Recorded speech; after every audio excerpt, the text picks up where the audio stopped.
आलेला आहे तो जाणार आहे. देहा पाचाचा आणेला उसना, शेकी ज्याचा त्याला देणे लागे. शेवटी ज्याचा आहे त्याला द्यावं लागेल. उसने आणलेली वस्तू ठेवता येते का? बघा, उसने आणलेली वस्तू आज ना उद्या आपल्याला त्याला द्यावं लागत असते. म्हणून हा देह आपण पाचाकडून उसला आणलेला आहे. पृथ्वी, आप, तेज, वायू आणि आकाश. आणि शेवटी या पंचतत्वात हा विलीन होणार आहे. म्हणजे जो आलेला आहे तो जाणार आहे. मग जाणं सर्वांच्या जीवनात आहे. महाराज म्हणले जावं तर लागणार आहे, पण आता एक पहा तसा एकाची दहने, सावध त्या उने कारे नव्हा. एक माणूस एका माणसाला स्मशानापर्यंत नेऊन पोहोचवतो, पण त्याला वाटत नाही मला सुद्धा पोहोचवणारा कोणीतरी आहे. आजा मेला पंजा मेला, बाप मसना नेला. देखत देखत नातू पंतू तोही तैसा झाला. उठा उठा जागा पाठी भय आले मोठे, पंढरी वाचून दुजा ठाव नाही कोठे. आता जागा रे भाईनो जागा, आता जागा रे भाईनो जागा. चोर निजल्या नाडूने भागा, चोर निजल्या नाडूने भागा.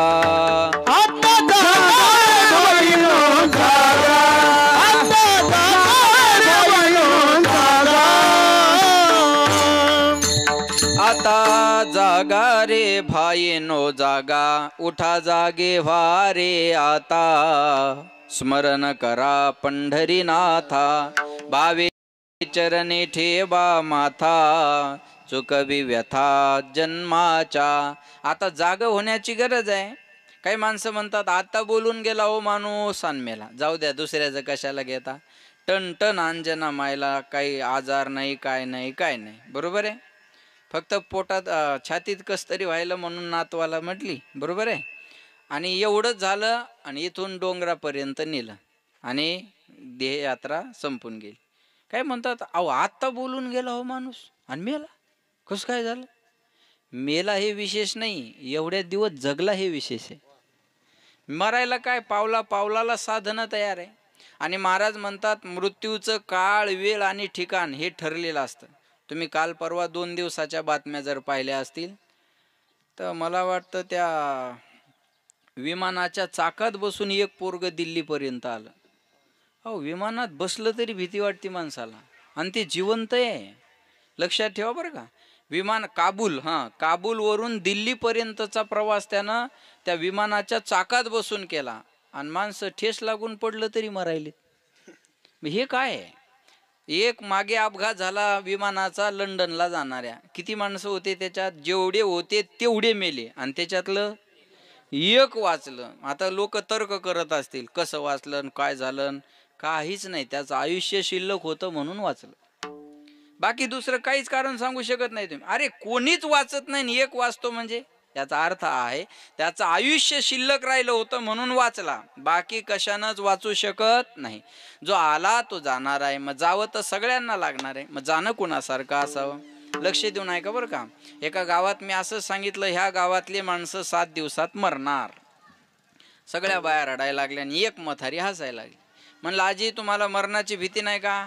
आहे म्हणे महाराज. म्हणलं मी सांगितलं मग या गावातले माणसं 7 दिवसात मरणार. सगळ्या बाया रडायला लागल्या आणि तुम्ही एकट्या हसत होत्या. तुम्ही काय सांगितलं म्हणे महाराज? या गावातले माणसं 7 दिवसात मरणार. मी जवळक्याची नाही, मी लिंग्याची आहे म्हणे. मग तू राहणार थोडीच आहे, बरोबर आहे का नाही? सर्वच जाणार आहे. मरण धर्म प्राणी आहोत आपण, बरोबर आहे ना? जो आलेला आहे तो जाणार आहे. वरिया नेशते प्रश्न कृतो लोक हितो नृपहा. महाराज म्हणतात राजानं परीक्षितानं जो प्रश्न केला होता तो कशासाठी केला होता? मरण धर्मा जो प्राणी आहे त्यानं उद्धारासाठी काय केलं पाहिजे. तर आपण सगळेच मरण धर्म आहोत, आपण सगळेच जाणारे आहोत.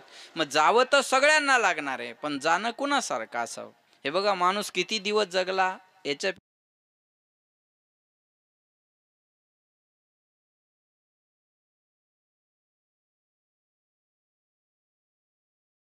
विठ्ठला विठ्ठला विठ्ठला विठ्ठला. माणूस किती दिवस जगला याच्यापेक्षा कसा जगला याला मान्यता आहे, आणि कसा जगला याच्यापेक्षा कसा मेला याला मान्यता आहे. शूर ओळखावा रणी आणि साधू ओळखावा मरणी. शूराला ओळखायचं असेल तर कुठं? चुली पुढं. आपले शूर कुठं चुली पुढं? नाही नाही नाही नाही, माणसानं शूरता दाखवायची तर रणांगणात दाखवावी, बरोबर आहे ना. आपल्या गावात शूरता दाखवून फायदा नसते. थोडं गावाच्या बाहेर पडावं आणि मग आपली किंमत आणि ताकद काय आहे ते जाणून घ्यावी. आपल्या आपल्या गावात ज्याचा समाज मोठा आहे तो तर दबाव करतच असतो, त्याच्यात काय मोठी गोष्ट? काय मोठी गोष्ट नाही. हे बघा, जो समाज ज्या गावात प्रभावशाली असतो तो मोठ्या संख्येने असतो, बाकी दुसरं प्रभाव टाकण्याचं काहीच कारण नाही. कळलं माझं बोलणं तुम्हाला? मग त्या समाजानं थोडं बाहेर पडलं पाहिजे किंवा त्या माणसानं बाहेर पडलं पाहिजे. मग जिथं यांची संख्या आहे तिथं जाऊन ताकद दाखवली पाहिजे, मग कळतं. कळतं माझं बोलणं? लक्षात ठेवा. म्हणून म्हणतात आपने गली में तो कुत्ता भी शेर बन जात. मराय लागलेलं कुत्रं असू द्या, ते त्याच्या गल्लीत 5 कुत्र्याला येऊ देत नाही, 5 कुत्र्याला येऊ देत नाही. महाराज म्हणतात याच्यात काय पुरुषार्थ कोणता आहे? सामान्यावर विजय मिळवणं पुरुषार्थ नाही, मृत्यूवर विजय मिळवणं पुरुषार्थ आहे. सामान्यावर तर कोणी विजय मिळवल? हे बघा, सरपंच झाला गावावर विजय, आमदार झाला तालुक्यावर विजय, खासदार झाला जिल्ह्यावर विजय, मुख्यमंत्री झाला महाराष्ट्रावर विजय, पंतप्रधान झाला देशावर विजय. पण पंतप्रधानाला सुद्धा मरणाच्या भीतीनं नेपाळ सोडून पळावं लागलं. माझं बोलणं कळतं तुम्हाला? पंतप्रधान, आता मी काही फार लय दिवसाचं सांगत नाही तुम्हाला, आताची घटना आहे 8 दिवसातली. नेपाळच्या मंत्र्याला कुठं पळून जावं कळलं नाही. पंतप्रधानाचं हाऊस सुद्धा जाळून टाकलं. कशाच्या भीतीनं? अहो, देश आणि पद सोडून जावं लागलं. मागे बांगलादेशच्या पंतप्रधानाला देश सोडून भारतात यावं लागलं. कशासाठी? वाचण्यासाठी, बाकी कशासाठीच नाही. मरणाची भीती सर्वाला आहे. मग मृत्यूवर विजय मिळवणं पुरुषार्थ आहे. म्हणून साधू ओळखावा मरणी. साधूला ओळखायचा असेल तर शेवटच्या क्षणाला मृत्यूवर विजय मिळवतात. मी उदाहरण सांगतो तुम्हाला. एकनाथ महाराजाची अंत्ययात्रा चालली, ऐकताय ना सर्व? एकनाथ महाराजाची अंत्ययात्रा चालली आणि एका बाईची पोरगी पहिल्यांदा माहेरातून सासरला नांदाय निघाली. पोरगी पहिल्यांदा नांदायला चालली आणि हिची पोरगी पहिल्यांदा नांदायला चालली आणि महाराजाची अंत्ययात्रा तिथून चालली. या बाईच्या मनात आलं, म्हणे माय, पोरगी पहिल्यांदा नांदायला चालली आणि या महाराजाची अंत्ययात्रा आडवी आली. ह्या महाराजाला आजच मरायचं होतं का? काय म्हणली? ह्या महाराजाला आजच मरायचं होतं का? नाथ महाराज तिरडीवर उठून बसले आणि त्या बाईला म्हणले, बाई तुझ्या पोरीला आज जाऊ दे, मी उद्या जाईन. कळलं माझं बोलणं? नाथ महाराज म्हणले तुझ्या पोरीला आज जाऊ दे, मी उद्या जाईन. आता असं शक्य आहे का? आणि उठून बसले. आता असं उठून बसणं शक्य आहे का? बरं, ते उठून बसल्यावर बाकीचे थांबतील का? होय, ते उठून बसल्यावर बाकीचे थांबतील का? महाराज म्हणतात नाही, मृत्यूवर विजय मिळवणं पुरुषार्थ आहे. मृत्यूवर विजय मिळवण्यासाठी परमार्थ आहे, बाकी कशासाठी नाही. काही म्हणतात भजन कशासाठी करायचं? मरण चांगलं यावं म्हणून भजन करायचं, बाकी कशासाठीच नाही करायचं. काही माणसं रोज मरणाची वाट पाहतात, जे दवाखान्यात आहेत ना 6-6, 7-7 महिने रोज मरण यावं याची वाट पाहतात. येत नाही महाराज. मग म्हणतात यमा चिठ्ठी कुठं हरवली? तुझं अजून कर्म शिल्लक राहिले म्हणून चिठ्ठी हरवलेली आहे. विठाला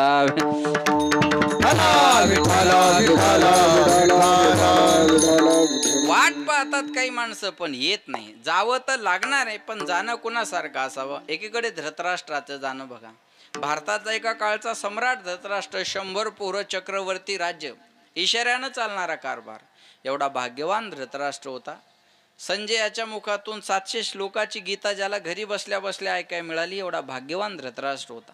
पण 700 श्लोक ऐकून ज्याच्या जीवनात थोडा सुद्धा बदल झाला नाही, तो दुर्भागी सुद्धा धृतराष्ट्र होता बरं. शेवटच्या क्षणाला हस्तिनापुराचं राज्य पांडवाला मिळालं आणि धृतराष्ट्राला पांडवानं घरी आणून पांडवाने धृतराष्ट्राची सेवा केली. पण धृतराष्ट्राला त्रास दिला तो भीमान. धृतराष्ट्र जेवाय बसला का भीमान गदा घेऊन यायचं आणि म्हणायचं, आंधळ्या शेवटी आमच्याच तुकड्यावर तुला जगावं लागलं. पण आम्हाला कुत्र्याला सांभाळणं जड नाही तसं तुला सांभाळणं जड नाही. कुत्र्याला चतकोर अर्धी भाकर टाकतो, तुला 1-2 खाऊ घालतो, याच्यापेक्षा तुझ्याबद्दल आमच्या अंतकरणात मोठी जागा नाही. आणि तो अन्न खातोय ना, या अन्नाचा घास तुझ्या मुलाच्या रक्ताच्या थेंबानं बनलेला आहे. बघ तुला जेवायचं का नाही जेवायचं? असं बोलल्यावर कोणता बाप आहे त्याला जेव्हा वाटेल?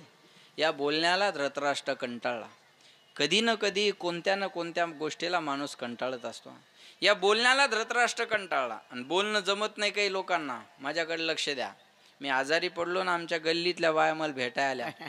म्हणे महाराज काय झालं? म्हणलं एवढू नको, आहे मी अजून दमधर ना त्याची. म्हणे महाराज काय झालं? म्हणलं ताप आला. प्रत्येकीने MBBS MD झाल्यासारखं मला चेक केलं. एकीने इथं हात लावला, म्हणे 100च्या पुढं वाटतंय. एकीने इथं हात लावला, म्हणे इस्त्यावान तापलंय. खेड्यातली भाषा आपली, इस्त्यावान तापलंय. एक म्हणे अंगाला हात सुद्या लावू दे ना. म्हणलं लावू नको, लांब उभी राह. एक बिचारी लांबच उभी राहिली. म्हणे महाराज काय झालं? म्हणलं ताप आला. ताप सांगून सांगून मनच ताप यायला लागला. किती वेळ सांगू? म्हणे येऊ जा ताप आला तर, पण याच तापामुळं काल आमचा पाहुणा मेला. तिला म्हणलं उठ होय घराच्या बाहेर, 5 रुपयाचा पार्लेजी घेऊन आली. मी जगल असं तर बोल ना, नाही तर मी मेल्यावर कोणाला खाऊ घालतीये बिस्किट? सांगा. बोलणं कळत नाही काही लोकांना. एक बाई नवऱ्याला घेऊन दवाखान्यात गेली आणि त्या डॉक्टरला म्हणे ओ डॉक्टर साहेब तुम्ही सांगा यायला समजून काहीतरी. ते डॉक्टर म्हणले ओ टायमावर गोळ्या घ्या, टायमावर जेवण करा, त्याच्याशिवाय तुमची तब्येत व्यवस्थित नाही होणार. ती बाई मधातच बोलली हा मी पण महिना झाले तेच सांगते, टायमावर जेवा, टायमावर गोळ्या घ्या, नाही तर असे डॉक्टरच्या मड्यावर पैसे घालणं लागतात.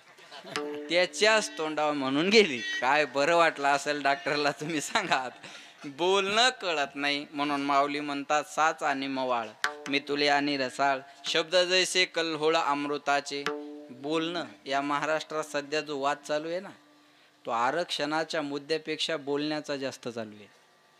पुन्हा एकदा ऐका, महाराष्ट्रात जो सध्या वाद चालू आहे ना, तो आरक्षणाच्या मुद्द्यापेक्षा बोलण्याच्या मुद्द्याचा जास्त चालू आहे.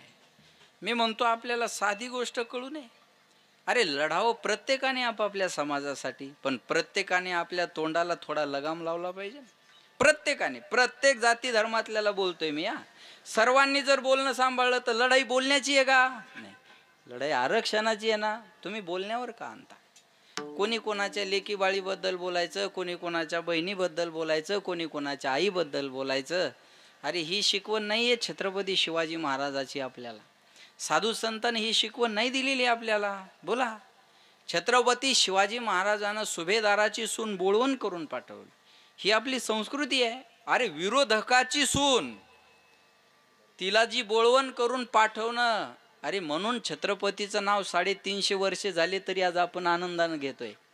तेव्हा प्रत्येक राजाच्या दरबारात बाया नाचल्या, एकमेव छत्रपती शिवाजी महाराजाच्या दरबारात बाई नाचली नाही.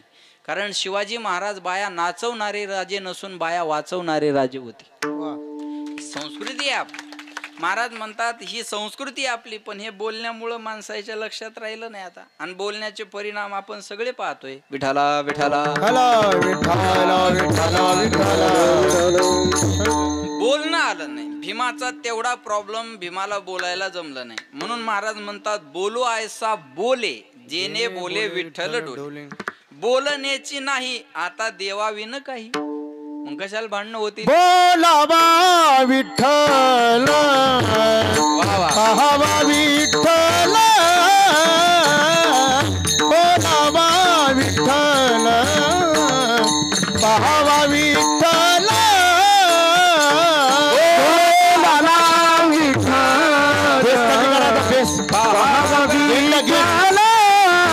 बोलावा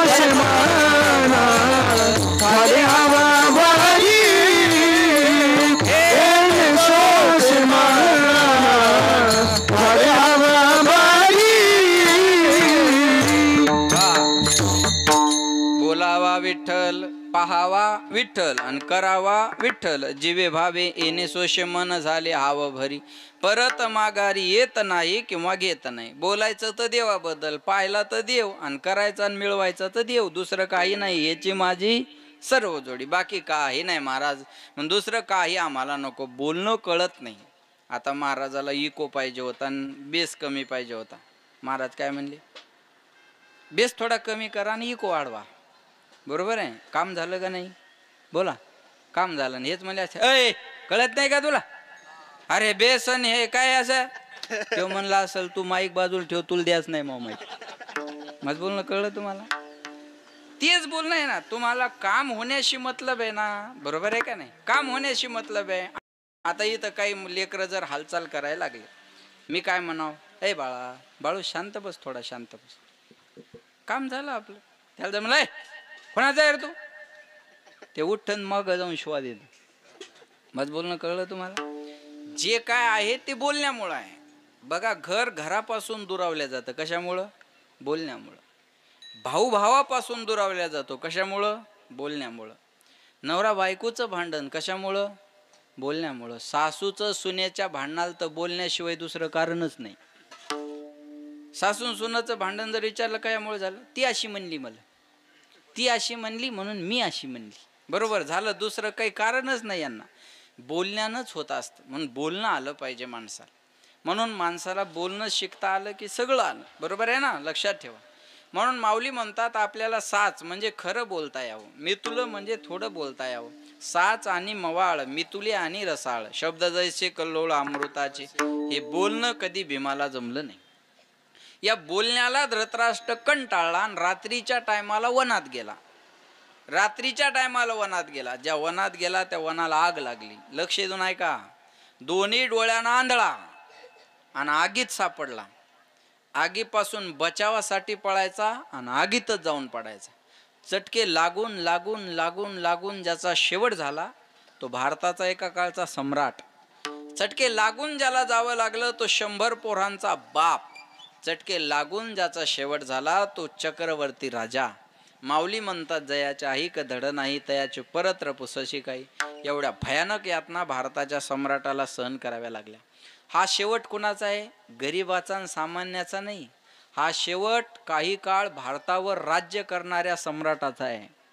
महाराज, सोपी गोष्ट आहे. कोण दिवस येईल कैसा कोण जाणतो. उद्याचा दिवस आपल्यासाठी कसा असेल हे सांगता येत नाही. म्हणून गरिबी आली तर बोला लाजू नये आणि श्रीमंती आली तर माजू नये.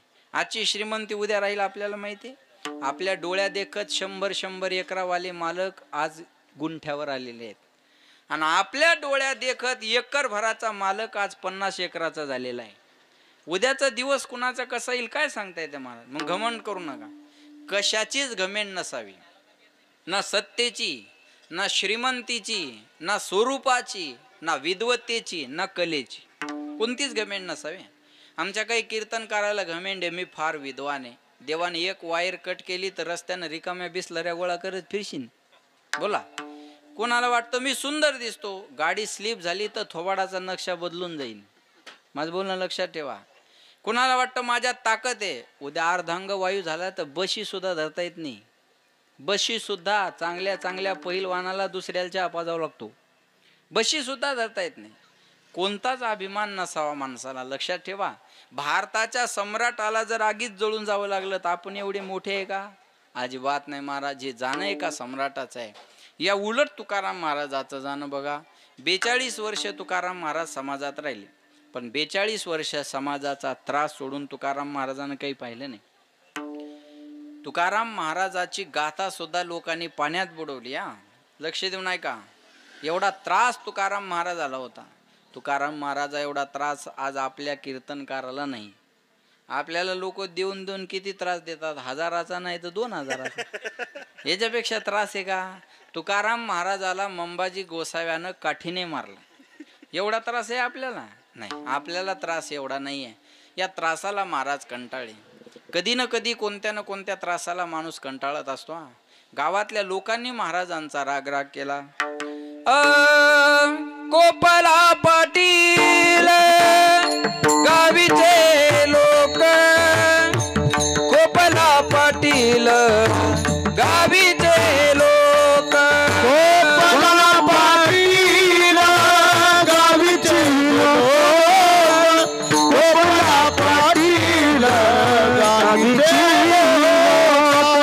आता मज भीक कोण घाली आता मज भीक कोण घाली आता मज भीक कोण घाली आता मज भीक कोण घाली काय खावे आम्ही कुणीकडे जावे काय खावे आम्ही कुणीकडे जावे काय खावे आम्ही कुणीकडे जावे काय खावे आम्ही कुणीकडे जावे कोपला पाटील गावीचे हे लोक कोपला पाटील गावीचे हे लोक आता मज भीक कोण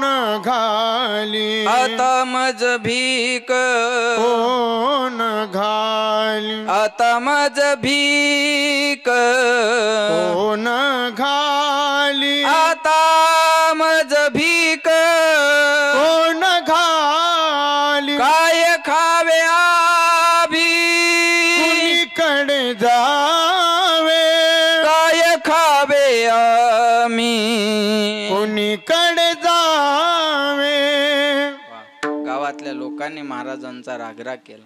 बघा बरं, तुकाराम महाराजांना काय खावं कुणीकडे जावं हा प्रश्न पडला. या त्रासाला महाराज कंटाळले. कधी ना कधी कोणत्या ना कोणत्या त्रासाला माणूस कंटाळत असतो. माया हो, आवाज येते ना तुम्हाला? मावल्या हो, आवाज येते ना? हां, एखाद्या मुलीला सारखा सासरचा त्रास झाला की आठवण कुठली येते? बोला महिला मंडळ, बोला. एखाद्या मुलीला सासरचा त्रास झाल्यावर कुठली आठवण येते? तुमचा 1,500चा हप्ता आला नाही का? तुम्ही एवढ्या टेन्शनमध्ये काऊन बसल्या? पोरायला शाळा शिकून नोकऱ्या नाही, पगारी नाही, तुम्ही अंगठ्यावर नोकरी तार झाल्या सरकारच्या, अंगठ्यावर 1,500 यायला लागले तरी एवढ्या ताणात काऊन बसल्या? मावल्या हो का 26 लाखात कटल्या? हां, लक्ष द्या माझ्याकडे, बोला. एखाद्या मुलीला सारखा सासरचा त्रास झाला की कुठली आठवण येते? माहेरची येते ना. पण आता सासूरवास राहिलाय का? हां, नाही. मान्य करता एवढं चांगलं आहे. आता सासूरवास नाही, आता सुनवास आहे. बरोबर आहे ना? आता सुनवास आहे. माझ्या लहानपणी एकच वाक्य ऐकाय मिळायचं, सासू कशी भेटती, सासू कशी भेटती, सासू कशी भेटती, सासू कशी भेटती. नवरा कसा भेटतो याची चर्चाच नसायची बरं का. सासू कशी भेटती, सासू कशी भेटती. आता सासूचीच चर्चा असती. महाराणी येतीच कशी, ठेवती घरात का काढती लाता मारून घराच्या बाहेर? बरं, येतीच कशी ही चर्चा नाही, येतीच का नाही ही चर्चा आहे. पहिल्यानं असं म्हणायचे, चांगली बायको मिळाय काय लागतं? नशीब. आता बायको मिळायलाच नशीब लागतं. एका पोराला म्हणलं तुला लग्नासाठी पोरगी कशी पाहिजे, म्हणे फक्त जिवंत, बाकी अपेक्षाच राहिली नाही म्हणे महाराज आपली. एखाद्या मुलीला सासरचा त्रास झाला की तिला आठवण कुठली येते? माहेराची येते. बघा ती काय म्हणते, जाच सासूचा सोसेना कुणी माहेराच येईना, जाच सासूचा सोसेना कुणी माहेराच येईना, जाच सासूचा सोसेना कुणी माहेराचा येईना, जाच सासूचा सोसेना कुणी माहेराचा येईना. माय बाप गेले दोन्ही आता उरले नाही कोणी, माय बाप गेले दोन्ही आता उरले नाही कोणी, जाच सासूचा सोसेना कुणी माहेराच येईना, जाच सासूचा सोसेना कुणी माहेराच येईना, जाच सासूचा सोसेना कुणी माहेराला येईना, जाच सासूचा सोसेना कुणी माहेराला येईना. जाच सासूचा सोसेना कुणी माहेराच येईना माय बाप गेले दोन्ही आता उरले नाही कोणी जाच सासूचा सोसना कुणी माघेरात येईना माहेरातला आल्यावरती काय म्हणते बघा, सासूचा जाच अवघड असतो हा. महाराज जिला जाच आहे ना तिलाच माहिती आहे जाच काय असतो. एखाद्या पोरीला जर म्हणलं बाई अगं नांदावं लागत असतं, ती म्हणते माय तू जर माझ्या जागी असती ना तर मग तुला कळलं असतं माझी सासू किती त्रास देते. हे बघा लक्ष देऊन ऐका सासूचा जाच कसा असतो. एकाच्या घरी रोज भिकारी यायचा, रोज भिकारी यायचा आणि त्या सासूने एकच म्हणायचं, काय घरी नाही चला, आमच्या घरी काय नाही चला जा. काय म्हणायची, आमच्या घरी काय नाही चला जा. रोज भिकारी त्या दारात यायचा आणि सासूने एवढंच म्हणायचं, आमच्या घरी काय नाही जा, पुढच्या घरी जा. एक दिवस सासू घराच्या बाहेर गेली आणि तो भिकारी आला. आता सुनेला वाटलं सासू रोजच नाही म्हणती आणि आपण काही द्यावं तर नसले तर वाद व्हायचा का नाही. मग सुनेनं सांगितलं आमच्या घरी काय नाही, पुढच्या घरी जा. आणि तो निघून गेला भिकारी. तिकून ती सासू आली. सासू आल्यावर भिकाऱ्याला म्हणे कुठे गेलता, म्हणे तुमच्याच घरी गेलतो. मग काय झालं, तुमची सून नाही म्हणली. ती कोणी म्हणे नाही म्हणणारी, काय म्हणे ती कोणी नाही म्हणणारी. याला वाटलं बरं आहे आज वातावरण जरा चांगलं दिसायला लागलं, बरोबर आहे ना, चल म्हणे माझ्या बरोबर. कोण आहे ती घराची मालकीन झाली का. आणि आली त्याला घराकडे घेऊन. का ग म्हणली तू या भिकाऱ्याला काय म्हणली. काय नाही म्हणे आत्या तुम्ही जे म्हणता रोज आमच्या घरी काय नाही मी तेच म्हणले. म्हणजे तू मालकीन झाली घराची आज, मी असताना तू याला नाही म्हणायला लागली. ती म्हणे आत्या आता चुकलं काय माझं, काही दिलं असतं तर भांडण झालं असतं, तू म्हणले असता कशाला दिलं असतं. म्हणजे मी बोलते तर मला उलट समजून सांगते का. अहो म्हणे आत्या झालं काय, तू नाही म्हणणारी कोण, मला पहिल्यांदा उत्तर दे. ती म्हणे आत्या चुकलं माझं, परत नाही होणार असं.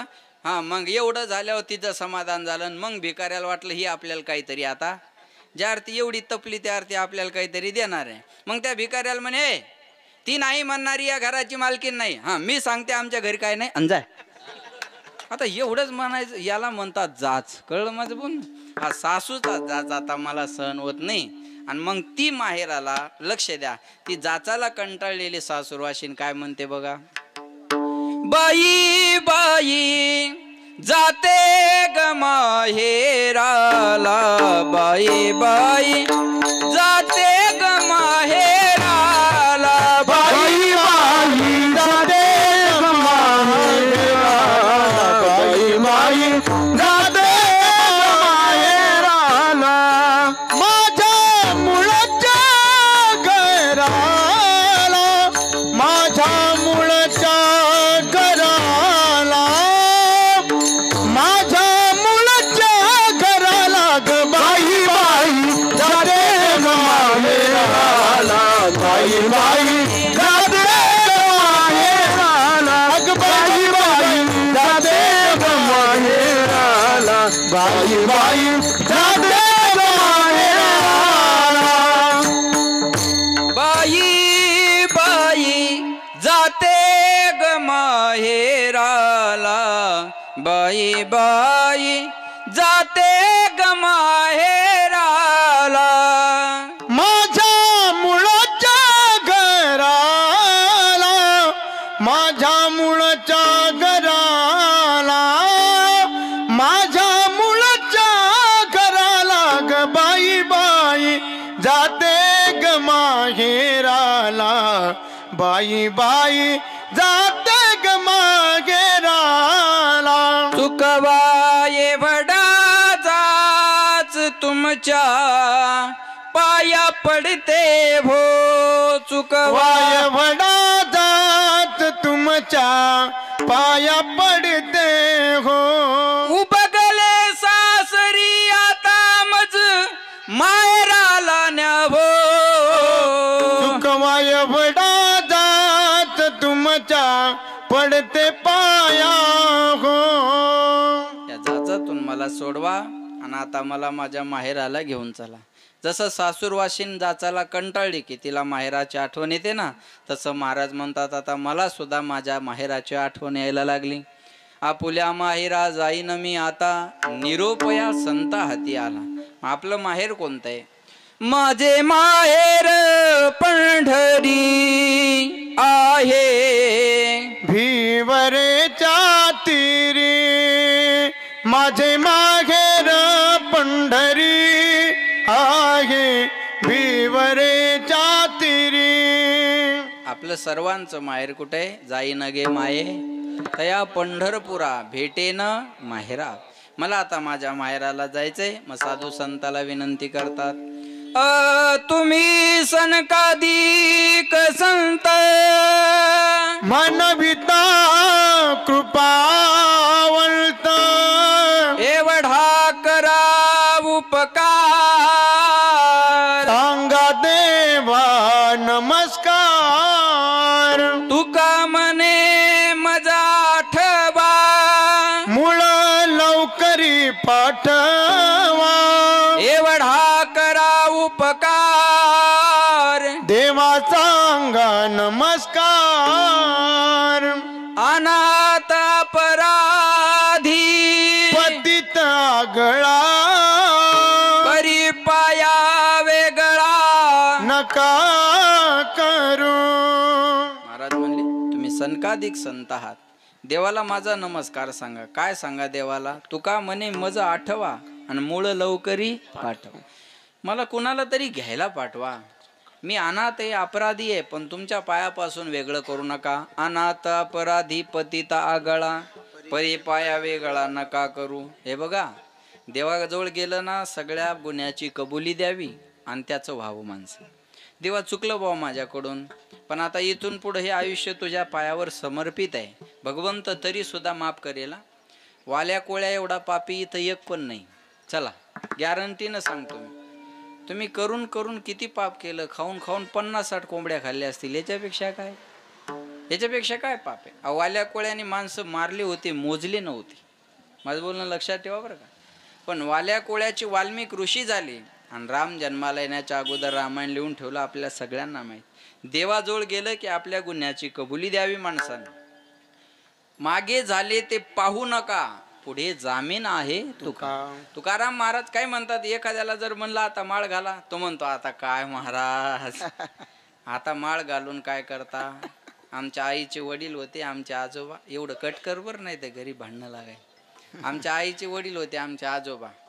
मी नेमकंच आळंदीला गेलो ना, आळंदीहून गावाकडे आलो. लहान होतो आणि म्हातार आता शेवटच्या क्षणाला मरायला लागलं. म्या म्हणलं, बाबा मरता मरता एकदा घाला ना माळ. मला म्हणे, सोपान थोड्यासाठी काय जीव वाटवतो मा.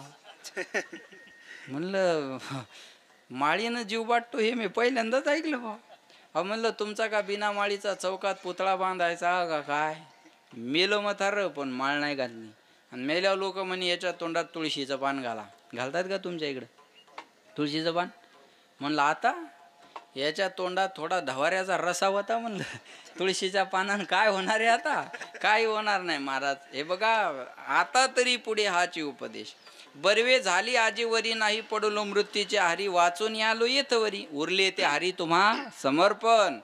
जे माग झालं त्याचा जामीन तुकाराम महाराज म्हणतात मी होतो, पण आता बदलण्याची गरज आहे. एखादा माणूस आम्हाला सांगतो, महाराज अहो या गावात आपला हात कोणी धरत नव्हतं वाईट कामात. अहो असं काम नाही का आपण केलं नाही? सांगतात बरं माणसं, असं काम नाही का आपण केलं नाही?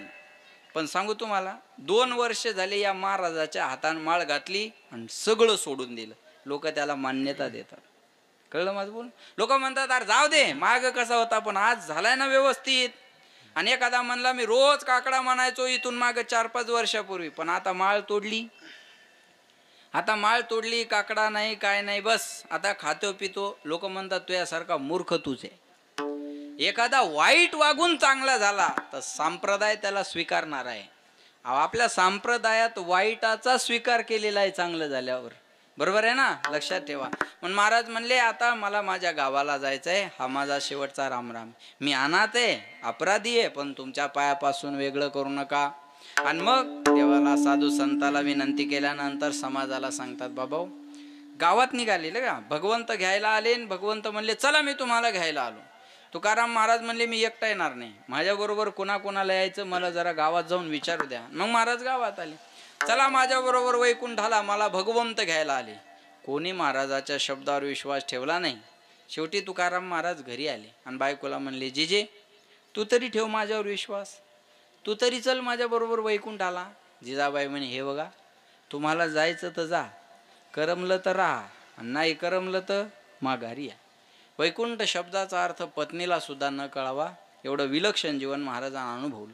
महाराज म्हणले, नका येऊ माझ्याबरोबर वैकुंठाला, पण मला वाट लावायला गोपाळपुऱ्यापर्यंत तर चला. मग देहू आणि परिसरातले लोक महाराजाला वाट लावायला येतात आणि मग महाराज या जगाचा निरोप घेताना म्हणतात, बाबा ज्यांच्या ज्यांच्यापर्यंत मला जाऊन पोहोचता आलं नाही त्या सर्वांना सांगा महाराजांना तुमची आठवण केली.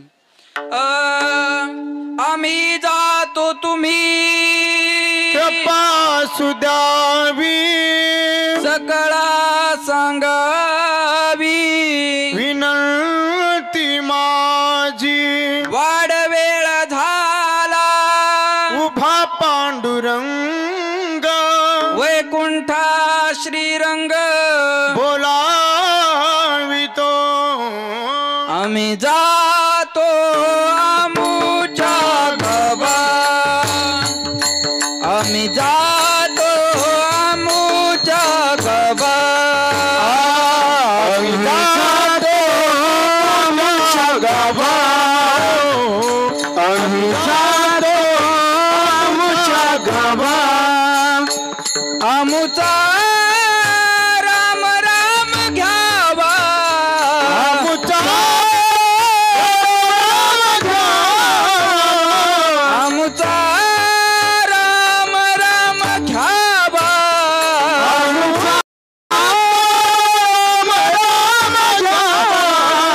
आम्ही जातो आमुच्या गबा आम्ही जातो आमुच्या गबा आम्ही जातो आमुच्या गावा आम्ही जातो आमुच्या गावा महाराज म्हणले, आता आम्ही आमच्या गावाला जाणार आहे.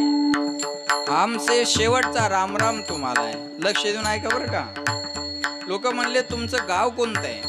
महाराज म्हणले, आमचं गाव हे नाहीये जसं आलेल्या बऱ्याचशा पाहुण्याचं गाव जवळ का नाहीये. मग कोणी दुसरबीडवरून आलं, कोणी विझोऱ्यावरून आलं, कोणी सिंदखेड राजावरून आलं, कोणी यवतमाळवरून आलं, कोणी पुण्यावरून आलं, कोणी शिर्डीवरून आलं, तर कोणी बुलढाण्याकडून आलं. इथले आलेले पाहुणे जे आहेत, कोणी मुंबईवरून आलं, दूर दूरवरून आले ना. लक्ष देऊन ऐका, महाराज म्हणतात आमचं गाव हे नाहीये. मग आमचं पण गाव वेलतूर आहे, बरोबर आहे ना. आमचं पण गाव हे नाहीये. तुमचं गाव कोणतं आहे? महाराज म्हणले, आम्ही वैकुंठवासी आलो याचे कारणाशी बोलिले जे ऋषी साच भावे वरताया. कशासाठी आले महाराज? बुडत हे जन नदी खवे डोळा येतो कळवळा म्हणून या. ब्रह्ममूर्ती संत जगी अवतरले उद्धराया आले दीन जाना. बघा, माणसाला माणसाची प्रगती सहन होत नाही, कुत्र्याला वाहनाची गती सहन होत नाही, संताला आपली अधोगती सहन होत नाही. म्हणून महाराज त्यांचं गाव सोडून या गावी आलेले आहेत. पण महाराज म्हणले, आता मी जाणार आहे, पण माझी गाथा तुमच्यासाठी मागं ठेवून जाणार आहे. आजवरी होतो तुमचे गावी आता कृपा असू द्यावी. आता जाणार आहे पण येणार नाही. असं आहे ना, इतिहास सांगतो आपल्याला, जो गेला तो पुन्हा येत नाही. लक्ष देऊन ऐका बरं का. लाख आते हे लाख जाते हे, लाख आने से एक ही कमी कभी पुरी नाही होती. लाख माणसं येतील, लाख माणसं जातील, पण एकदा गेलेला माणूस पुन्हा पाहायला मिळत नाही. महाराज म्हणले, आता नाही येणे जाणे सहज बोलणे कुंटले. आम्ही जातो आमुच्या गावा आम्ही जातो आमुच्या गावा आम्ही जातो आमुच्या गावा आमुचा राम राम घ्यावा आम्ही जातो आमुच्या गावा. आता आम्हाला आमच्या गावाला जायचे, हा आमचा शेवटचा रामराम तुम्हाला आहे. आणि ऐका, मृत्यूच्या डोक्यावर पाय देऊन सदे वैकुंठ गमन तुकोबाराय करतात आणि मग सांगतात बाबा हो, भारताच्या सम्राटाचा शेवट वनव्यात पेटलेल्या आगी जळून झाला आणि 42 वर्ष जगाचा त्रास सहन केला, पण माझ्या शेवटाला जगाचा मालक मला स्वतः घ्यायला आला, याच्यासाठी मी अट्टहास केला. या जसा टिकेला होता अट्टहास. वा वा. या जसा टिकेला होता अट्टहास. या जसा टिकेला होता अट्टहास. यासाठी गेला होता अट्टहास. यासाठी गेला होता अट्टहास. यासाठी गेला होता अट्टहास. यासाठी गेला होता अट्टहास. यासाठी गेला होता अट्टहास. शेवटचा दिसा गोड भावा, गोड भावा, गोड भावा. आता चिडीने पावलो विसावा. आता चिडीने पावलो विसावा. आता पावलो विसावा. आता पावलो विसावा. विसावा विसावा. टाळ्या वाजवा एकदा जोरदार. याजसाठी केला होता अट्टहास, शेवटचा दिवस गोड व्हावा. आता शेवट गोड होणं म्हणजे काय? शेवट तो भला माझा बहु गोड झाला. आलो नेजाच्या माहेरा, भेटी रखुमाईच्या वरा. याजसाठी केला होता अट्टहास. शेवट गोड होणं म्हणजे काय? मरण माझे मरोनी गेले, मज केले अमर. याजसाठी केला होता अट्टहास. शेवट गोड होणं म्हणजे काय? अमर आहा, अमर आहा, खरे के पहा कोटे हे. महाराज म्हणतात याजसाठी केला होता अट्टहास. काळ गुलाम सलाम करी, तुकया घरी राबतो. याजसाठी केला होता अट्टहास. जगा काळ खाय, आम्ही माथा दिला पाय. याजसाठी केला होता अट्टहास. तुकाराम तुकाराम तुकाराम तुकाराम तुकाराम तुकाराम तुकाराम तुकाराम तुकाराम तुकाराम तुकाराम तुकाराम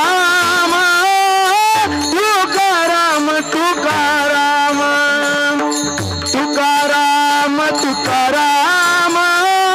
तुकाराम तुकाराम.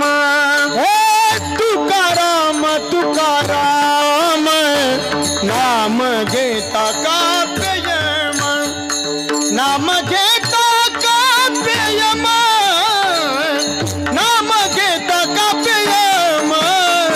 धन्य तुकोबा समर्थ, धन्य तुकोबा समर्थ, धन्य तुकोबा समर्थ, धन्य तुकोबा समर्थ. तुकाराम तुकाराम तुकाराम तुकाराम तुकाराम तुकाराम नाम घेता का प्रेम, नाम घेता का प्रेम, नाम घेता का प्रेम. धन्य तुकोबा समर्थ, धन्य तुकोबा समर्थ.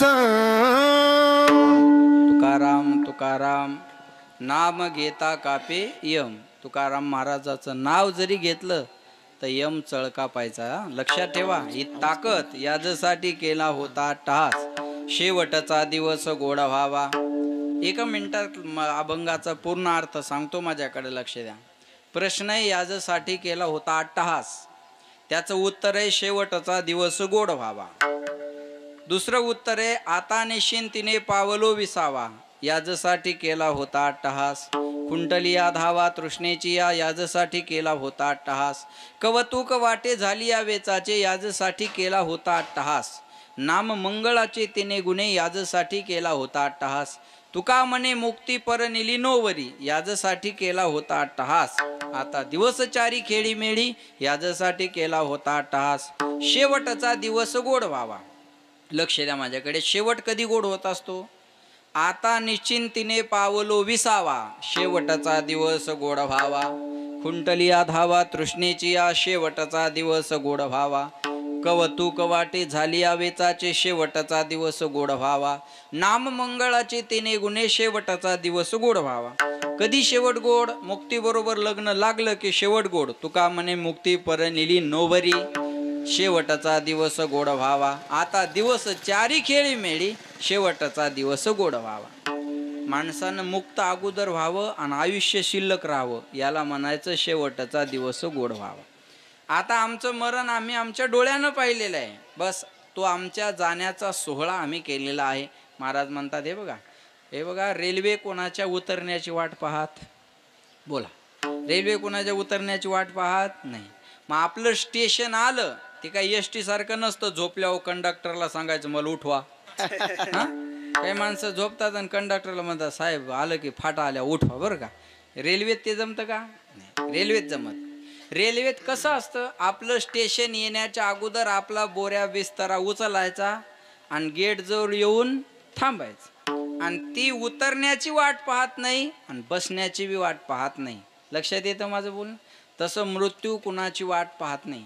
एखाद्या म्हातारीला जर म्हणलं आजी आता किती दिवस उरका ना आता, ती म्हणते महाराज एकदा नातीचं लगन डोळ्यानं पाहिलं की मी मराय मोकळी झाले. आणि घरचे म्हणतात येईल मरू द्या मग तारीख काढू. बरोबर आहे. लक्षात ठेवा, आपली इच्छा नसताना आपल्याला घालवायला तयार आहेत. म्हणजे मरण कुणाची वाट पाहत नाही. जैसा का उंदीर घेऊन जाय बोका, तैसा काळ लोका नेतच. मांजर बोका उंदराला घेऊन जातो, त्याला काही सुखदुःख आहे त्याचं? काही नाही. कोणी म्हणाला श्रीमंताच्या घरचा उंदीर आहे, त्या बोक्याला काय घे नाही. तसं एखादा श्रीमंत माणूस जरी मेला तर उंदराच्या बघा बोक्याच्या दृष्टीनं जसा उंदीर, तसं काळाच्या दृष्टीनं माणूस. आपल्याकडे ते गरीब मेला आणि श्रीमंत मेला अजिबात नाही. हे बघा, गरीबाचं घर वेगळं, श्रीमंताचं घर वेगळं. गरीबाची गाडी वेगळी, श्रीमंताची गाडी वेगळी. गरीबाचे कपडे वेगळे, श्रीमंताचे कपडे वेगळे. गरीबाचा मोबाईल वेगळा, श्रीमंताचा मोबाईल वेगळा. पण आज सुद्धा गरीबाची स्मशानभूमी तीच आहे आणि श्रीमंताची सुद्धा तीच आहे. मला सांगा, सगळ्या गोष्टी VIP पाहिल्या असतील तुम्ही. हॉटेल VIP पाहिला असेल, कपडे VIP पाहिले असेल, मोबाईल VIP पाहिला असेल, पण स्मशानभूमी VIP पाहिली का? नाही. ए मौत तेरी इरादे नेक है, शमशान में गरीब और अमीर का बिस्तर एक है. महाराज म्हणतात तिथं गरीब आणि श्रीमंत पाहिल्या जात नाही, काही पाहिल्या जात नाही. लक्षात ठेवा, शेवटी एकाच ठिकाणी सगळ्याला जावं लागत असता. लक्षात घ्या. म्हणून महाराज म्हणतात आपलं जाणं हे तुकाराम महाराजासारखं असावं. महाराज म्हणले याला म्हणतात याजसाठी केला होता अट्टहास, शेवटचा दिवस गोड व्हावा. विठोबा रखुमाई जय रखुमाई, जय जय जय जय विठोबा रखुमाई. कुंडली कवरधारी छान श्री ज्ञानदेव तुकाराम, पंढरीनाथ भगवान की जय, माऊली ज्ञानेश्वर महाराज की जय, जगद्गुरु तुकाराम महाराज की जय, अपने अपने माता पिता की जय, बोलो रे भाई सतनंदन की जय.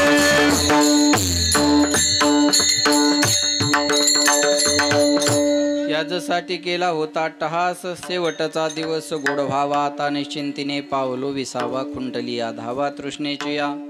अभंगाचा अर्थ तुमच्या समोर मांडण्याचा प्रयत्न केलेला आहे. 5-10 मिनिटं अजून घेणार आहे आणि थांबणार आहे 5-7 मिनिटामध्ये. आज कैलासवासी अंजनाबाई मल्हारी चव्हाण यांच्या 13वीच्या निमित्तानं हा कार्यक्रम या ठिकाणी आयोजित केलेला आहे. आता 13वी कशासाठी करायची असते मी तुम्हाला थोडक्यात सांगतो. कारण असं आहे, मेल्यानंतर हा आत्मा 13 दिवस आपल्या घरामध्येच असतो वास्तव्याला. फार लक्ष देऊन ऐका एक 5 मिनिट. तेरवी कशासाठी असते? सावडण काय आहे, 10वा काय आहे, 13वा काय, 14वा काय, 6 मास काय, वर्ष श्राद्ध काय? लक्ष देऊन ऐका. आपण जन्माला आलो, आपल्यावर ऋण आहे, अनेक ऋण आहेत, पण शास्त्रानं 3 ऋणाला प्राधान्य दिलेलं आहे. पहिलं ऋण आहे देवाचं. पहिलं ऋण आहे देवाचं की ज्याने हे सुंदर जग निर्माण केलं आणि आपल्याला जन्माला घात. दुसरं ऋण आहे आपल्याला आईवडिलाचं की ज्यांनी आपल्याला जन्म दिला. आणि तिसरं ऋण आहे साधू संता की ज्यांनी आपल्याला जगण्याचं महत्त्व कळून दिलं. फार लक्ष देऊन ऐका बरं का आता एक 5 मिनिटं. आपल्यावर पहिलं ऋण आहे देवाचं, दुसरं ऋण आहे आपल्या मायबापाचं आणि तिसरं ऋण आहे साधूचं. तसं समाजाचं ऋण आहे, देशाचं ऋण आहे, गावाचं ऋण आहे, असे अनेक ऋण, संप्रदायाचं ऋण आहे, असे अनेक ऋण आपल्याकडे आहेत. पण शास्त्राने या 3 ऋणाला प्राधान्य दिलेलं आहे. एक देव ऋण, दुसरं मातृपितृ ऋण आणि तिसरं साधू ऋण.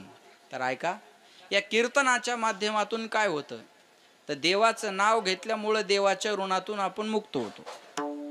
आईच्या निमित्तानं कार्यक्रम ठेवला म्हणून आईच्या ऋणातून आपण मुक्त होतो. आणि साधूनं सांगितलेल्या वचनावर आपण चाललो म्हणून आपल्याला साधूच्या ऋणातून सुद्धा मुक्त होता येतं. मार्ग दावणी गेले आधी दयानिधी संत तेनेच पंथे चालू जाता, न पडे गुंता कोठे काही. म्हणून माणसानं हे सावडण असेल, 10वा असेल, 13वा असेल, हे केलं पाहिजे. कारण आत्मा जेव्हा या जगातून या इहलोकाची यात्रा संपते त्याच्यानंतर 13 दिवसापर्यंत या घरामध्ये वास्तव्याला असतो. आणि एकदा 10व्याचा पिंडदान झाला की तो आत्मा मुक्त होत असतो. लक्ष देऊन ऐका बरं का. आणि त्याची ही यात्रा संपून तो परलोकामध्ये जात असतो.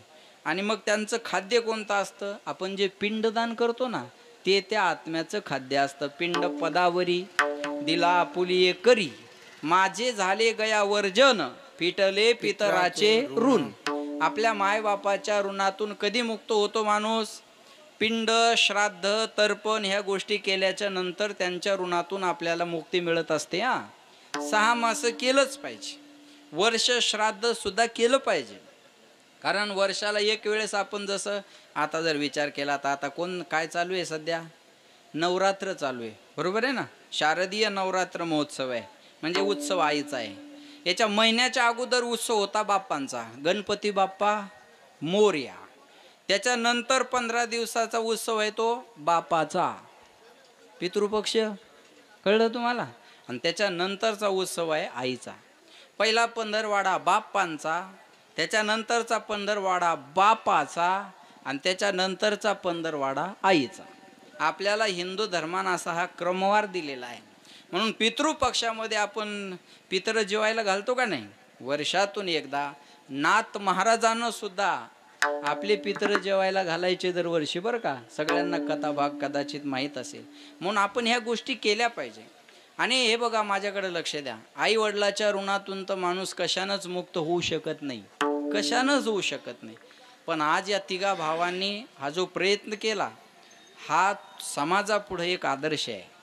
मी पुन्हा एकदा सांगतो, या 3घांसाठी जोरदार टाळ्या वाजवा.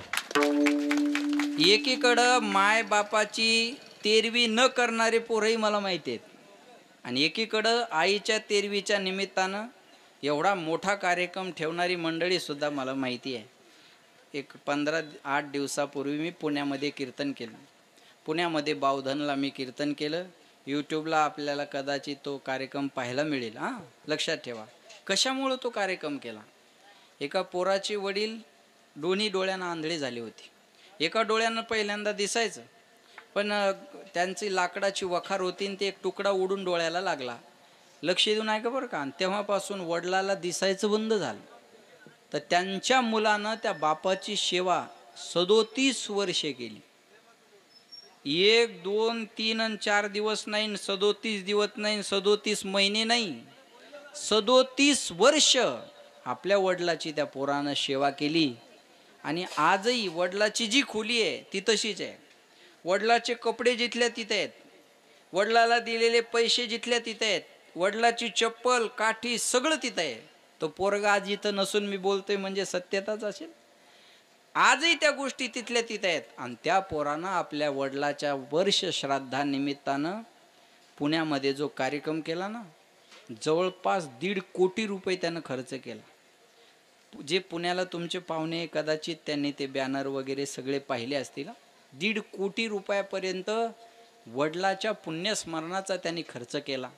आणि काही नाही, महाराज एवढंच म्हणत होता की आज बाबा पाहिजे होते, बाबा पाहिजे होते. महाराज एकीकडं बाप जाण्याचं हे दुःख कुणीकडे आहे, आणि एकीकडं मायलान बापाला लाता मारून घराच्या बाहेर काढणारे पोरं कुणीकडे.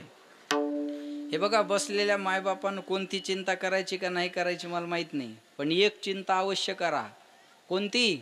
म्हातारपणी आपल्या पोरानं आपल्याला सांभाळलं पाहिजे, आणि ही चिंता करत असताना त्याच्यावर चांगले संस्कार द्या. आज या तिघा बंधूंना हा कार्यक्रम आईचा ठेवला, पोरांना सांगायची गरज राहणार नाही. आपुलिया हिता जो असे जागता, धन्य माता पिता तयाची. कुळी कन्यापुत्र होती जे सात्विक, तयाचा हरीख वाटे देवा. मला पहिल्यांदा हार घातला नाही, ते म्हणत होते घाला, पण मला आज त्याचं काही वाटणार नाही. कारण तुम्ही मंडळी कीर्तन ठेवता याच्यातच मी खुश आहे. मी याच्यातच आनंदी आहे. त्याच्यामुळं मला आज व्यवस्थेचं काही घेणं देणं नाही. व्यवस्था आम्हाला रोज आहे, पण साधू संतांनं जो तळागाळातला समाज आहे ना, त्या समाजापर्यंत वारकरी संप्रदायाचे विचार पोहोचवले, आणि त्या विचाराची खऱ्या अर्थाने याच पावती आहे. तुम्ही स्वतःला कमी जातीचे समजून घेऊ नका बरं का. कोणीच कमी जातीचं, हे बघा, कोई जाती नीच नाही होती. माझं बोलणं एक वाक्य लक्षपूर्वक आहे का. कोई जाती नीच नहीं होती, लेकिन नीच हर एक जाती में होता है. वाक्य कळलं असेल तर बघा तुम्हाला. कोणती जात कमी नसते महाराज, कोणतीच जात कमी नसते, लक्षात ठेवा. मग ही जात श्रेष्ठ आहे आणि ही जात कनिष्ठ आहे असा मोठाडपण मिरवायचं काही काम नाही. ज्याला देव धर्म कळत नाही ते नीच आहेत. एका वाक्यात सांगतो मी तुम्हाला, ते कोणत्याही जातीत जन्माला आलेले असू द्या. महाराज म्हणले नाही तरी काय थोडी श्वान शुकरे बापू. नाही तर कुत्र्या मांजराची कमतरता आहे का. कोणी म्हणाल मी बंगला बांधला, ज्या चिमणीला हात पाय नाही ती खोपा बांधती. कोणी म्हणाल मला पोरग झालं, तुला वर्षात एक झालं, कुत्रीला एका टायमाला 6 होतात. कलर बदलून, क्वांटिटी आणि व्हरायटी दोन्ही बी गोष्टी बरोबर आहे. पुरुषार्थ काय, कुत्र्याला भूक लागते, आपल्याला भूक लागते. कुत्र्याला भूक लागली की कुत्रं मालका पुढं जाऊन गोंडा घोळतं, माणसाला भूक लागली की माणूस बायको पुढं. फारसा फरक आहे त्याच्यात. आहार, निद्रा, भय, मैथून सर्व योनी समसमा. महाराज म्हणले हे तर सगळ्याच जन्मात आहे. ज्याला भजन कीर्तन देव धर्म कळत नाही, महाराज म्हणले त्याचा होय भूमिभार. अशा लोकांचा भूमीला भार आहे. मग कोणी ब्राह्मण कुळात जन्माला आला आणि त्रिकाल संध्या नसल आणि भजन करत नसल, तर म्हणतात तो जातीनं जरी ब्राह्मण असेल तर कर्मानं तो शूद्र आहे. आणि एखादा शूद्र जातीत, अहो हे जातीच नव्हत्या पहिल्यांदा. ह्या जाती कोणा आणल्या काय माहीत बुवा. ह्या जाती नव्हत्या पहिल्यांदा, लक्षात ठेवा. पहिल्यांदा वर्णाश्रम धर्म होता. ब्राह्मण, क्षत्रिय, वैश्य आणि शूद्र. आणि ठरलं कसं जायचं, ज्याच्या त्याच्या कर्मानुसार ठरल्या जायचं. कोणी ब्राह्मणाचं कर्म करत असेल तो कोणत्या जातीत जन्माला आला तो ब्राह्मण व्हायचा. कोणी क्षत्रियाचं कर्म करत असेल, लक्ष द्या, तो कोणत्याही जातीत जन्माला आला तो क्षत्रिय व्हायचा. कोणी वैश्याचं कर्म करत असेल तो कोणत्याही जातीत जन्माला आला तो वैश्य असायचा. आणि कोणी शूद्राचं कर्म करत असेल आणि तो कोणत्याही जातीत आला तो शूद्र असायचा. पण जे फक्त शाळेत म्हणावल्या जातं, भारत माझा, सारे भारतीय माझे, आणि टीशी देताना जात लिहून देतात. काय दुर्भाग्य या देशाचं, मला काही कळत नाही. बरोबर आहे ना. नाव शाळेत घेताना बी जात विचारतात. काय अवघड झालेलं आहे, ही गोष्टच अवघड आहे महाराज. आणि सध्या महाराष्ट्र याच्यात होरपळून चाललेला आहे. सध्या महाराष्ट्र याच्यात होरपळून चाललेला आहे. पहिल्यांदा असं नव्हतं. हे जुने माणसं जे सोबत राहायचे जास्त, हे गोष्टी नव्हत्या. लक्षात ठेवा. मला काय सांगायचं, मला सांगायचं हेच आहे, श्रेष्ठ कोण आणि कनिष्ठ कोण. ज्याला देव धर्म पाप पुण्य कळत नसल तो कनिष्ठ, आणि ज्याला देव धर्म पाप पुण्यातला फरक कळत असल तो श्रेष्ठ. चुकीचं बरोबर हे कुत्र्याला सुद्धा कळतं. मी तुम्हाला उदाहरण सांगतो तुमच्या अनुभवातलं. कुत्र्याला सुद्धा चुकीचं बरोबर कळतं, माणसाला का कळत नाही.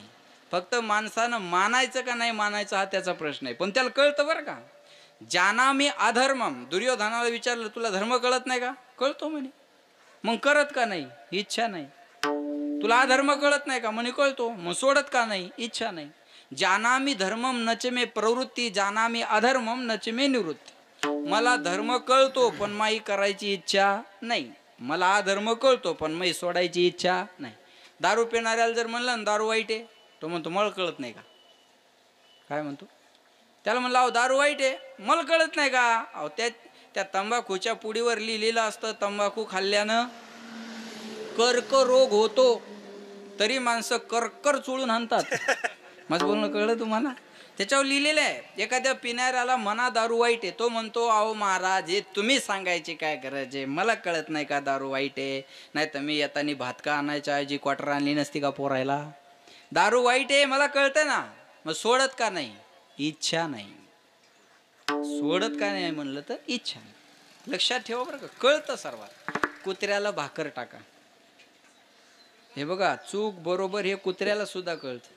कुत्र्याला भाकर टाका, अनुभवातलं आहे आपल्या. कुत्र्याला भाकर टाकली की कुत्रं लगेच खात नाही बरं का. पहिल्यांदा भाकर टाकणाराकडं पाहत, भाकर टाकणाराकडं पाहतं, भाकरीकडं पाहतं, आणि त्या भाकर टाकणाराकडं पाहून असं शेपूट हलवतं बा. म्हणजे भाकर टाकणाऱ्याला ते धन्यवाद देतं त्याच्या दृष्टीनं की तुम्ही मला भाकर टाक. आणि काय करतं पा, त्या भाकरीवर पाय देतं आणि एका पायानं भाकर दाबतं आणि दुसऱ्या पायानं दाबून ते तोंडानं तोडून खातं. आता या उलट पहा, कुत्र्यानं जर भाकर चोरली तर ते तिथं खात नाही, ते शेपूट हलवत शेपूट दाबून पळतं. माझं बोलणं लक्षात ठेवा. कुत्र्यानं जर भाकर चोरली तर ते तिथं खात नाही आणि शेपूट हलवत नाही, मग ते भाकर तोंडात धरतं, शेपूट दाबून दुम दबाके बस लांब जातं वावरात आणि लिंबाखाली असं इकडं तिकडं पाहतं आणि खातं. बरोबर आहे, बरोबर आहे. अरे कुत्र्याला जर खऱ्यातला आणि खोट्यातला फरक कळत असेल तर माणसाला का कळत नाही. माणसाला का कळत नाही. माणसं मान्य करत नाही ही शोकांतिका आहे. कुत्र्याला कळतं हो हे चांगलं आहे नाही वाईट आहे, माणसाला का कळत नाही. कळतं माणसाला. म्हणून माझी विनंती सगळ्यांना एकच आहे, चांगल्या वाईटातला फरक जाणा. अन्नातला आणि शेणातला फरक ज्याला कळतो ना त्याला चांगल्या वाईटातला फरक नक्की कळतो, नक्की कळतो महाराज. पण आज हे जे कार्य आहे हे चांगलं काम आहे, कुणाला कळत नाही महाराज. अरे मी तर म्हणतो ह्या मला खरंच आनंद वाटतो. मी तुमच्या परिवारामध्ये अनेक कीर्तनं केली. विजोऱ्याला केलं, तिकडं भीमाभाऊच्या घरी केलं, आपल्या शिंदखेड राजाला, तिकडं यवतमाळ वर्ध्याकडेही केलं. आणि यावर्षी तुमची जी देवी आहे मोताळ्याला, काय गाव आहे ते, त्या गावाला माझंच कीर्तन आहे यात्रेत यावर्षी. यावर्षी 2 नोव्हेंबरला तुम्ही सर्व तिथं हजर असणारच आहे. आणि मी सांगतो तुम्हाला, या जशी बंजाऱ्याची काशी म्हणजे पोहरा देवी आहे, तसं आपल्या समाजाची काशी म्हणजे ती देवी आहे. बरोबर आहे ना. आपल्या समाजाची काशी म्हणजे ती देवी आहे. मग तिथंही परम भाग्यानं यावर्षी माझंच कीर्तन आहे. आणि मला आनंद याचा वाटतो की आपण मंडळी कीर्तन ठेवता, ही फार आनंदाची गोष्ट आहे. आणि कष्ट करणारा समाज या समाजात सगळ्यात हार्ड काम जे दगडाला आकार देतात तो हा समाज आहे.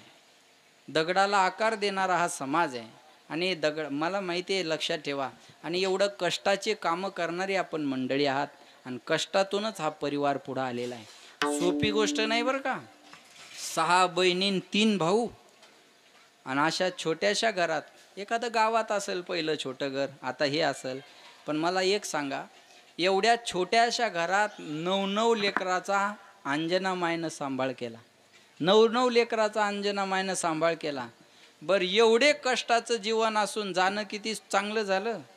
कदाचित हे बघा, आई गेल्यावर तर दुःखच होतं, पण एका दृष्टीने विचार केला तर कोणाला बिचारीनं तिचं करायचं काम ठेवलं, कोण तिच्या मरणासाठी नवस करावा म्हणून तिनं काम ठेवलं. हे जुने माणसं होते ना महाराज, असे होते ना, नसलं तरी ओळख काढायचे चालता चालता आणि त्या माणसाला घरी बोलवायचे आणि चहा पाजायचे. आमच्या वडिलाला बी हौश आहे, नामदेवरावचं आणि आमच्या वडिलाच चांगलं जमतं. ते रस्त्यानं चालले का कोणी पाहुणे, हो याच्या घ्यायला, आता ते हाक मारल्यावर त्या पाहुण्याला येणंच आहे ना. ते पाहुणा येऊन बसतो, वडीलही त्याला चहा पाण्याची व्यवस्था करतात. मग ते पाहुणा म्हणतो म्या ओळखलं नाही, पाहुणाच म्हणतो म्या ओळखलं नाही. आमचे वडील म्हणतात ओळखील काय करायचं, चहा घ्या, बोलल्या होईल ना ओळख. हे जुन्या माणसाची पद्धत होती बरं का. ही जुन्या माणसाची पद्धत होती.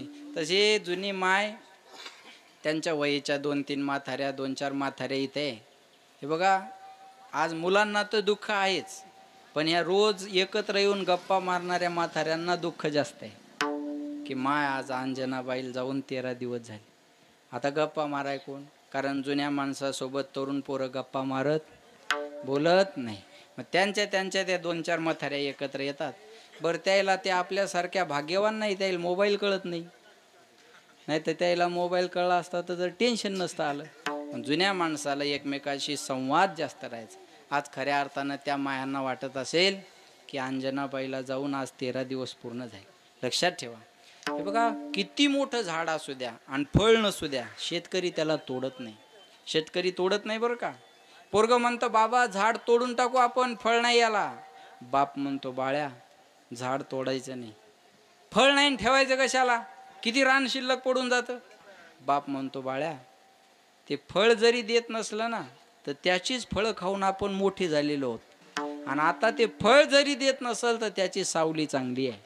तशी म्हातारी माणसं असतात ना आपल्या घरात. हे बघा या पोरांना आहे ना, त्या अंजना माईनं कधीच विचारलं नसेल बाबू तो आज किती रुपये रोज पाळला. मी एक सांगतो तुम्हाला, त्या मायनं या 3ही पोराला कधीच विचारलं नसेल बाबू आज तो केवढ्याचं काम केलं. माय लेकराला हे कधीच विचारत नाही. माय एवढंच विचारते पोराला, बाबू जेवला का नाही रे, पाठपासून गेला पण तू जेवला का नाही. तोंडावून हात फिरून बाळा जेवला का नाही म्हणणारी फक्त आई असते. एवढं मोठं उपकार आपल्या जीवनात कोणी करणार नाही. म्हणून म्हणतात तिन्ही जगाचा स्वामी जरी असेल ना त्याला माय नसेल तर तो भिकारी आहे. आज पोरांकडं सगळं आहे पण गेलेल्या मायला आणता येणार नाही. गेलेल्या मायला आणता येणार नाही. म्हणून म्हणतात स्वामी तिन्ही जगाचा आई विना भिकारी, आई विना भिकारी, आई विना भिकारी, सबसे बड़ी है माँ, सबसे बड़ी है माँ, माँ से बढ़कर कोई नहीं रे, माँ देती है दुआ, सबसे बड़ी है माँ, सबसे बड़ी है माँ, कौन भला दुनिया में माँ की जगह ले सका,